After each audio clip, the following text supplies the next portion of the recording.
I was failing. Not just in school, but in life. My grades were plummeting, my motivation was gone, and I was drowning in self-doubt. I thought I wasn't smart enough, that success was meant for others, not me. Sound familiar? If you've ever felt like you're stuck, like you're not good enough, stay with me, because what I'm about to share might just change the way you approach learning forever. Let's rewind a little. I was the student who always left things for the last minute. I convinced myself that I worked best under pressure, but in reality, I was just procrastinating out of fear. Fear of failing, fear of trying, and still not being good enough.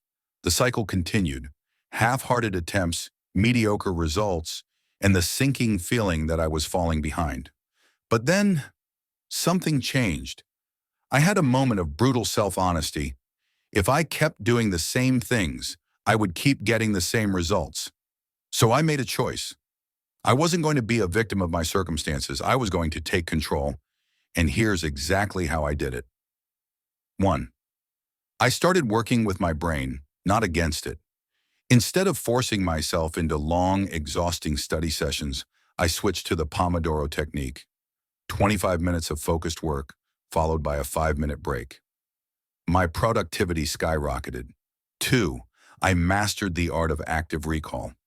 Instead of passively rereading notes, I quizzed myself, taught others, and wrote summaries from memory. It wasn't easy at first, but my retention improved dramatically. 3.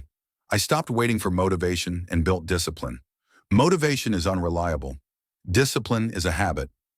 I set a routine, same time, same place, every day. No excuses. 4. I changed my mindset about failure. Every bad grade was no longer a sign that I wasn't smart enough. It was a lesson. I analyzed my mistakes, found patterns, and improved. Failure wasn't the end. It was the beginning of mastery. 5. I optimized my energy. I exercised, fixed my sleep schedule, and even experimented with cold showers to reset my focus. Your brain is a machine. Fuel it right. 6. I surrounded myself with the right people. Instead of wasting time with those who didn't push me forward, I found accountability partners, study groups, and even online mentors who inspired me to do better. Slowly, things began to change. My grades went up, not overnight, but consistently. More importantly, I felt confident, capable. I stopped seeing myself as the struggling student and started identifying as someone who was in control of their future. And that shift, that was the real victory. Look, I'm not special. I didn't have some genius breakthrough. I simply changed the way I approach learning. And if I can do it, so can you. Maybe you failed before. Maybe you feel lost. But listen to me.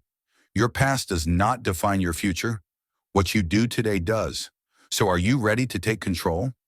If you found this helpful, share it with someone who needs to hear this. And if you're serious about turning things around, check out my next video where I break down the best study techniques that top students use.